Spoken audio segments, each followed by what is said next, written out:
Hello friends, this is Sumitra and welcome to TET Manthan. तो आज जो आपका केवीएस का एग्ज़ाम था 21 फैब बीआरटी वालों का, तो कैसा रहा आप लोगों का ज़रा बताना आप लोग मुझे कमेंट सेक्शन में। और आज का एग्ज़ाम जो है वो मैंने भी दिया है।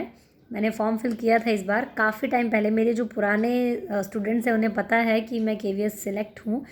और मैं ऑलरेडी मतलब केवीएस का एग्ज़ाम क्रैक कर चुकी हूँ एक बार पहले भी।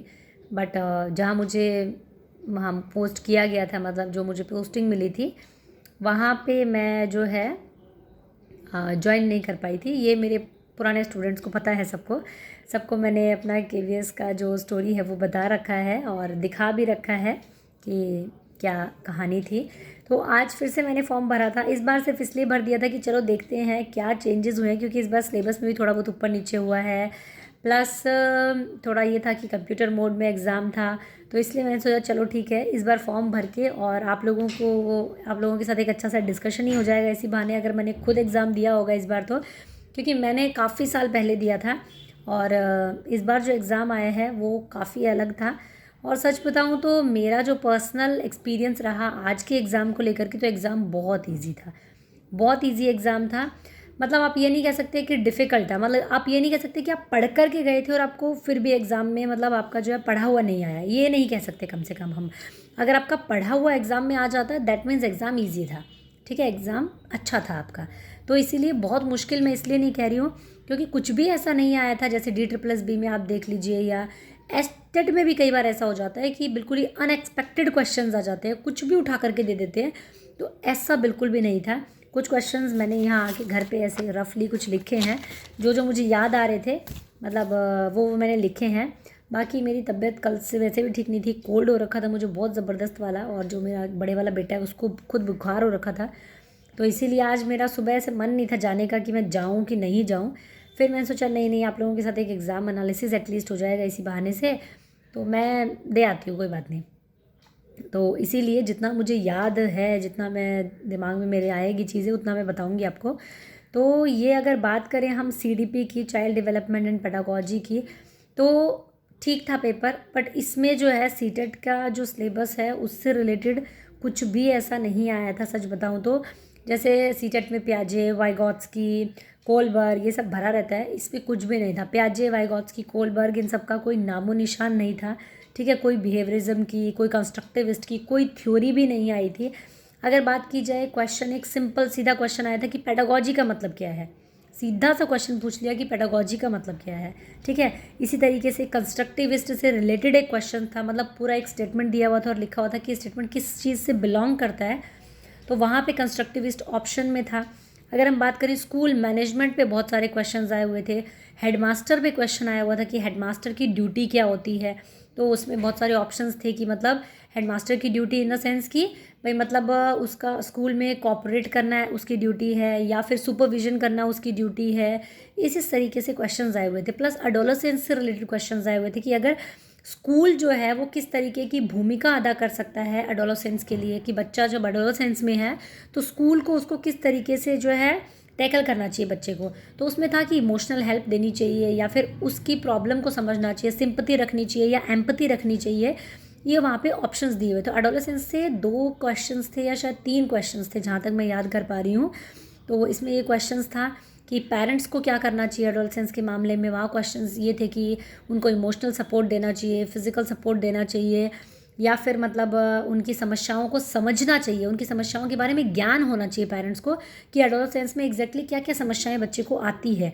तो ये ऑप्शंस में दिया हुआ था। मेंटल इलनेस के बारे में था कि बच्चा अगर मेंटल इलनेस से पीड़ित है तो आपको कैसे पता चलेगा, क्या उसके अंदर साइंस होंगे।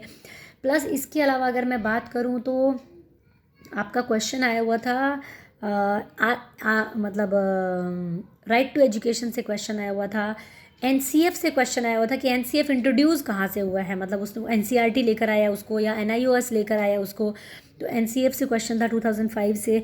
और इसके अलावा अगर मैं बात करूँ, NEP से क्वेश्चन था। NEP का तो पूरा फॉर्मूला ही दे रखा था, जो 5+3+ वाला जो फॉर्मूला होता है हमारा, तो वो बताया था कि NEP किस पैटर्न को फॉलो करने वाला है, किस नया पैटर्न को इंट्रोड्यूस किया है, वो एज इट इज़ दे दिया था उन्होंने। ठीक है, और इसके अलावा अगर मैं बात करूँ सीडीपी में, तो मैं इतना ही याद कर पा रही हूँ फ़िलहाल। पर मैं ये कहूँगी कि मोटे मोटे तौर पे मैं आपको ये कहूँगी कि क्वेश्चंस जो थे वो आपके एक स्पेंसर के अकॉर्डिंग कोई परिभाषा आई हुई थी, ठीक है। लर्निंग की परिभाषा थी शायद, स्पेंसर के अकॉर्डिंग लर्निंग क्या होती है ये पूछा हुआ था। प्लस लर्निंग से रिलेटेड एक अलग से ही मतलब पूरा क्वेश्चन आया हुआ था, लर्निंग क्या होती है, टीचिंग लर्निंग में क्या इंपॉर्टेंट है, ये सारी चीज़ें थी। मतलब पेडागॉजी जो थी वो बहुत कम थी, जो सीटेट में जिस तरीके की पेडागॉजी आती है वो मतलब हमें वहाँ पे देखने के लिए नहीं मिली है, ठीक है। बट ये था कि जैसे मैंने बताया स्कूल मैनेजमेंट से रिलेटेड काफ़ी सारे क्वेश्चंस थे, तो इसको आप ध्यान में रखें। आने वाले जो एग्ज़ाम होने वाले हैं जिन स्टूडेंट्स के, वो इस चीज़ को ज़्यादा प्रेफर करें।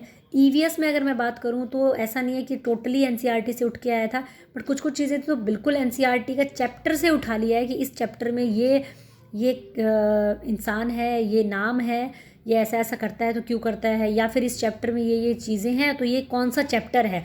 ऐसा क्वेश्चन हिंदी में भी आया। हिंदी में एक कहानी उन्होंने बट उठा ली थी, शायद कोई चैप्टर के बारे में बात कर रही थी कि उसमें ये कैरेक्टर है, ये ऐसा कहता है क्यों कहता है, या फिर ये इसकी कहानी है, ये मतलब कौन सा पार्ट है आपकी हिंदी में, तो ये बोला था उन्होंने। अगर ईवीएस के बारे में बात करूँ तो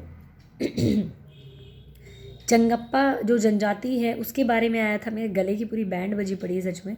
और पिक्चर प्लांट से आया था कि चंगप्पा जनजाति, और सच बताऊं तो कोई भी क्वेश्चन ऐसा नहीं था कि जिसमें आपको एक सिंगल ऑप्शन दे रखा हो, सब में असर्शन दे रखा था, सब में 4 4 5 5 ऑप्शंस दे रखे थे, और उसमें आपको देखना था ए वाला ठीक है, बी वाला ठीक है, सी वाला ठीक है, 3 ठीक है, 2 ठीक है, ए और सी ठीक है, ए और बी ठीक है, इस तरीके से था। चंगप्पा जनजाति के बारे में भी 5 स्टेटमेंट, 4 या 5 स्टेटमेंट दे रखे थे कि वो बकरियों को लेकर मतलब इधर उधर घूमते रहते हैं, उनकी बकरियां ही उनकी संपत्ति होती है, उनकी बकरियों से पश्मीना शॉल मिलती है।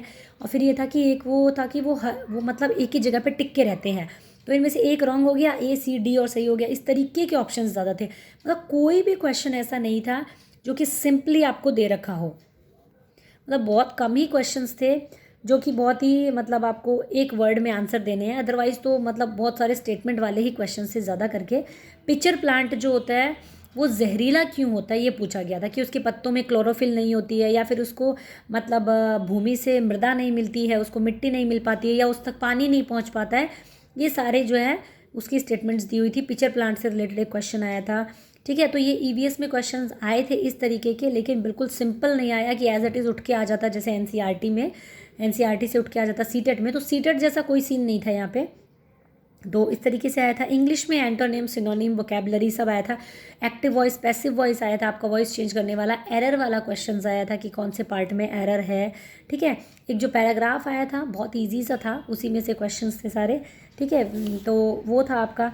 इसके अलावा हिंदी में आपका छोटे छोटे टॉपिक्स जो बहुत ही कॉमन टॉपिक होते हैं ना, जो आपने आज तक अगर पढ़ के भी नहीं गए हैं अगर आप, तो भी आपको मतलब अंदाज़ा होगा क्या करना है, क्योंकि मैं बिल्कुल हिंदी पढ़ के नहीं गई थी, और मैं तो खैर बहुत ज़्यादा कुछ भी ऐसा इसमें तैयारी करके मैं नहीं गई थी। मुझे सिर्फ एग्ज़ाम का एक एक्सपीरियंस और लेना था कि इतने सालों बाद में क्या चेंज हुआ है आज, तो इसीलिए तो हिंदी में आपका कारक आया था, ठीक है। जैसे होता है ना कर्ता क्रम को करण से, एक ये वाला क्वेश्चन था जिसमें ये था कि मतलब उसमें लिखा हुआ था, 4 स्टेटमेंट दी हुई थी और सामने उसके लिखा हुआ है कि ये कर्ता है या फिर ये कारक करण है या संप्रदाय है, अपादान है, वो सारी चीज़ें लिखी हुई थी और आपको बताना था कि इनमें से असंगत कौन सा है।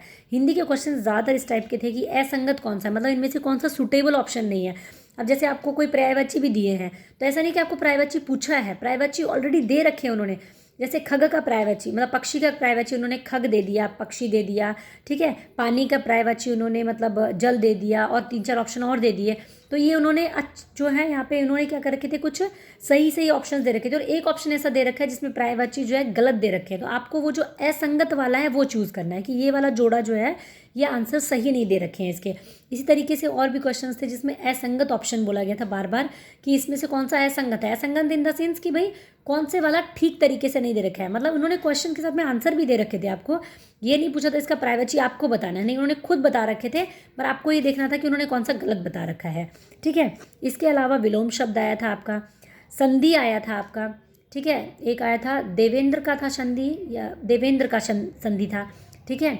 तो उसका मतलब संधि विच्छेद दे रखा था और आपको बताना था कि इसको मतलब मिला करके क्या बनेगा। प्लस आपका एनसीईआरटी हिंदी की बुक में से क्वेश्चन आया हुआ था, कोई चैप्टर होगा शायद एनसीईआरटी हिंदी बुक में, तो उसका वर्णन कर रखा था कि उसमें पर्टिकुलरली क्या क्या चीज़ें कैसे हुई है, ठीक है, या फिर उस पाठ का नाम क्या है जिससे ये लिया गया है, जिससे ये कहानी ली गई है, ठीक है। तो वो क्वेश्चन आया था आपका। इसके अलावा संज्ञा और सर्वनाम से क्वेश्चन आए हुए थे, ठीक है, जातिवाचक, भेदवाचक और वो सब, उसमें भी आपको दे रखा था और ये पूछा था कि इसमें असंगत जो जोड़ा है वो कौन सा है, ठीक है। तो वो भारत के सामने उन्होंने कुछ शायद जातिवाचक लिख रखा था और ऐसे ऐसे करके यहाँ पे जोड़े दे रखे थे, ठीक है। इसके अलावा आपके मुहावरे आए थे, मुहावरे में भी आपको आंसर दे रखा था, मुहावरा दे रखा है, उसका आगे मीनिंग दे रखा है और फिर आपको बताना है कि कौन सा इनमें से सही मीनिंग उन्होंने नहीं दे रखा है, ठीक है। तो मुहावरे का भी अच्छा मीनिंग मतलब पूरा साथ में दे रखा था उन्होंने। तो मैं फ़िलहाल तो इतना ही रिकॉल कर पा रही हूँ, मुझे जहाँ तक याद है मैंने ये सारा लिख लिया था आते ही। और मैथ्स भी मतलब इजी था, मैथ्स जिन्होंने जो करके गए हैं, अच्छे से पढ़ के गए हैं, तो उनके लिए ठीक था। पैटर्न के क्वेश्चंस आए थे, असेंडिंग ऑर्डर का एक क्वेश्चन आया था, जैसे 1/2 हो गया, 1/3 हो गया, 1/4 हो गया, 1/5 हो गया, इसको आप असेंडिंग ऑर्डर में लगाओगे तो ये कैसे दिखेगा, वो आया हुआ था। प्लस पैटर्न का क्वेश्चन आया हुआ था कि आपको एक कुछ चीज़ें दे रखी है, उससे नेक्स्ट में जो संख्याएं 2 आएंगी वो क्या आएंगी, वो आएगा HCM, HCF और LCM से क्वेश्चन दे रखा था। एक सिंपल ही कैलकुलेशन दे रखी थी, जैसे कि मैं बताऊँ आपको, एक डैश, जैसे कोई भी आप संख्या मान लीजिए कि 635 है, इंटू में 3*5 करके दे रखा है, इज इक्वल टू में इन दोनों का मल्टीप्लिकेशन का टोटल दे रखा है, जो मल्टीप्लिकेशन करके जो नंबर आएगा वो दे रखा है, वो नंबर कुछ 80473 करके था। तो आपको बताना है कि जहाँ पे स्टार दे रखा है वहाँ पे 1 2 3 4 जो ऑप्शन है उसमें नंबर दे रखे थे, उनमें से कौन सा आएगा कि इन दोनों का मल्टीप्लिकेशन करके ये वाला नंबर आ जाए। तो इस तरीके से था। और भाज्य संख्या था, भाज्य भाज्य जो संख्या होती है उससे क्वेश्चन आया हुआ था। तो इस तरीके का ओवरऑल जो आपका पेपर था वो था। तो मुझे पेपर जो है वो ठीक लगा, सही बताऊँ तो, मतलब बहुत ज़्यादा मुश्किल मुझे नहीं लगा। उन बच्चों के लिए पेपर मुश्किल नहीं है जो पढ़ाई करके गए थे, बाकी और उनके लिए भी मुश्किल नहीं है जो कुछ नहीं पढ़ के गए थे, क्योंकि उन्हें तो वैसे भी कुछ फ़र्क नहीं पड़ता ना। तो इसीलिए तो जो बच्चे पढ़ के गए थे उनके लिए मुश्किल नहीं है, जो नहीं पढ़ के गए उनके लिए तो सब कुछ ही मुश्किल है। तो इसीलिए आप लोगों का आई होप कि पेपर अच्छा गया हो। तो आपका जो भी एक्सपीरियंस रहे आप मुझे ज़रूर कमेंट सेक्शन में आप अपना शेयर कर सकते हैं। अगर कोई भी आपकी क्वेश्चन है, कोई क्वेरी है, तो भी आप मुझे कमेंट सेक्शन में लिख सकते हैं। Thank you, thanks for watching, keep learning, keep supporting and keep sharing.